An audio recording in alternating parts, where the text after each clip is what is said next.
70 വയസ്സ് കഴിഞ്ഞ എല്ലാ പൗരന്മാർക്കും 5 ലക്ഷം രൂപ വരെ കവറേജുള്ള ഇൻഷുറൻസ് പദ്ധതിക്ക് കേന്ദ്രമന്ത്രിസഭയുടെ അംഗീകാരമായി.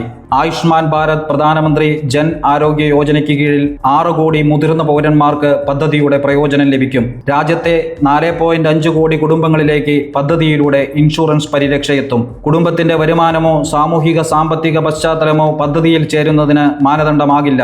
3437 കോടി രൂപയാണ് പദ്ധതി ചെലവ് പ്രതീക്ഷിക്കുന്നതെന്ന് കേന്ദ്രമന്ത്രി അശ്വിനി വൈഷ്ണവ് പറഞ്ഞു.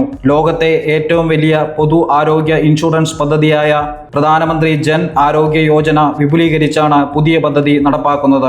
നിലവിലുള്ള പദ്ധതിയിൽ ഒരു കുടുംബത്തിനാണ് 5 ലക്ഷം രൂപയുടെ കവറേജ്. വിപുലീകരിച്ച പദ്ധതി പ്രകാരം കുടുംബത്തിൽ 70 വയസ്സിന് മുകളിലുള്ളവർക്ക് 5 ലക്ഷത്തിന്റെ കവറേജ് കൂടി അധികമായി ലഭിക്കും. 2018 ആരംഭിച്ച PMJY പദ്ധതി ഇതുവരെ ഉപയോഗപ്പെടുത്തിയത് 7.37 കോടി ആളുകളാണ്. രാജ്യത്തെ 12.37 കോടി കുടുംബങ്ങളിലായി 55 കോടി വ്യക്തികളാണ് ഈ പദ്ധതിക്ക് കീഴിൽ വരുന്നത്. ഡോക്ടറുടെ പരിശോധനാ ഫീസ്, ഹോസ്പിറ്റൽ അഡ്മിഷനു മുമ്പുള്ള ലാബ് പരിശോധനകൾ ഉൾപ്പെടെയുള്ള ചെലവുകൾ, മരുന്നുകൾ, ICU, ചികിത്സയ്ക്ക് ശേഷം 15 ദിവസത്തെ ആശുപത്രി ചെലവുകൾ തുടങ്ങിയവയാണ് നിലവിലുള്ള കവറേജിൽ ഉൾപ്പെടുന്നത്. PMJY പദ്ധതിക്ക് കീഴിൽ കേരളത്തിലെ എല്ലാ ജില്ലകളിലും ഇൻഷുറൻസ് പരിരക്ഷാ സംവിധാനങ്ങൾ ഒരുക്കിയിട്ടുണ്ട്.